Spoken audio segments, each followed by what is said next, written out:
Hello everyone, welcome back to my channel. And today's topic is Google Analytics 4, also known as GA4. So to be short and concise, GA4 is something which supports both the app and the web properties. We'll discuss about it in the further slides. Firstly, what are the benefits of GA4? It scales with your business. Scaling basically means is understanding the journey of user journey becomes very smooth, and it goes very nicely in your business.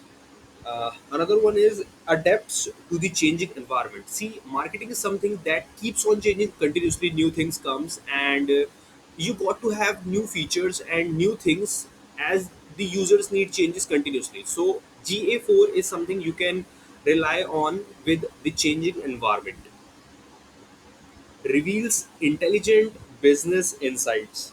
So, what we see is today is everything is automated and everything like AI, ML, it is everywhere. So, we need things that are automated. So, GA4 works on has an Google's machine learning principle, which has very good automation tools, and it really works well.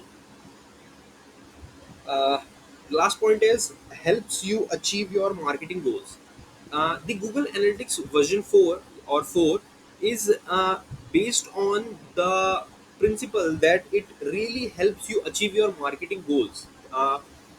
It makes uses of its resources very well. That if you're coming from different analysis like universal, you will see a lot of differences here while working in the GA4. Let's see the difference between user analytics and GA4. Previously, I will tell you what is GA Universal Analytics is. Initially, when we used to have different analytics tools for web and mobile platforms, we used to follow the universal analysis for the websites, and we have Google Analytics for measuring mobile apps via Firebase or any other framework. And now we have Google Analytics 4, which enables both the use of web app and as well as the mobile apps. So with the help of Google 4, you can access both of them, and you do not need to use two tools and have different information in different places. Okay.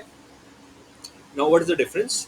UA, Universal Analysis, it focuses on session-based data model.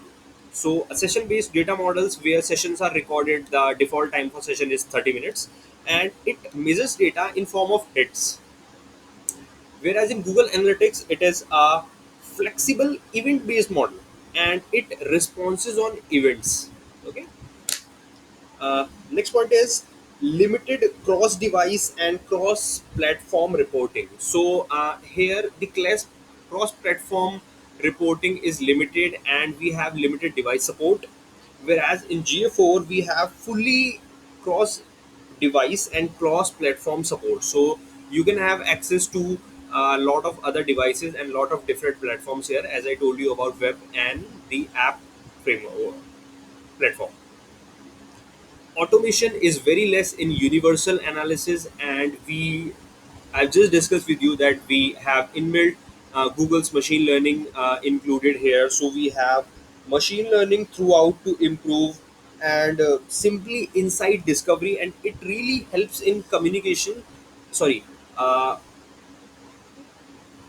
calculations, and really smoothing, and a lot of things like flexibility is there, and scalability is very much increased after the automation has been included. Last but not least, we have key points for GA4. Some of the key points are GA4 is a next generation tool, and it has growth uh, very nicely, and it is keep growing it, and it is built to handle data for both websites and app, as we have discussed.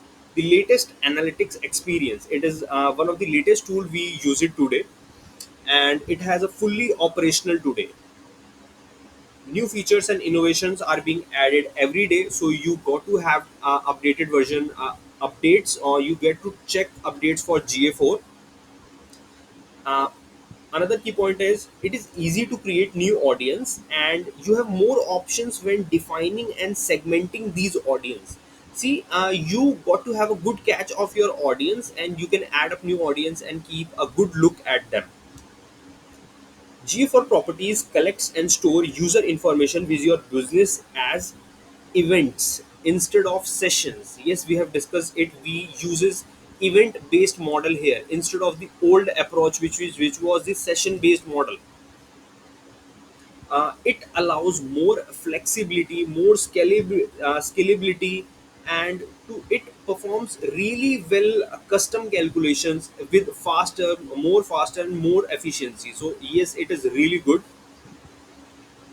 It combines several different user identify spaces. And see, sometimes it happens is like we access the same thing with different devices. So in old model, it used to count different users for it. Like for example, I'm having three laptops and four phones, so I access the same site with all those devices, so I will be counted as 7 to 8 users.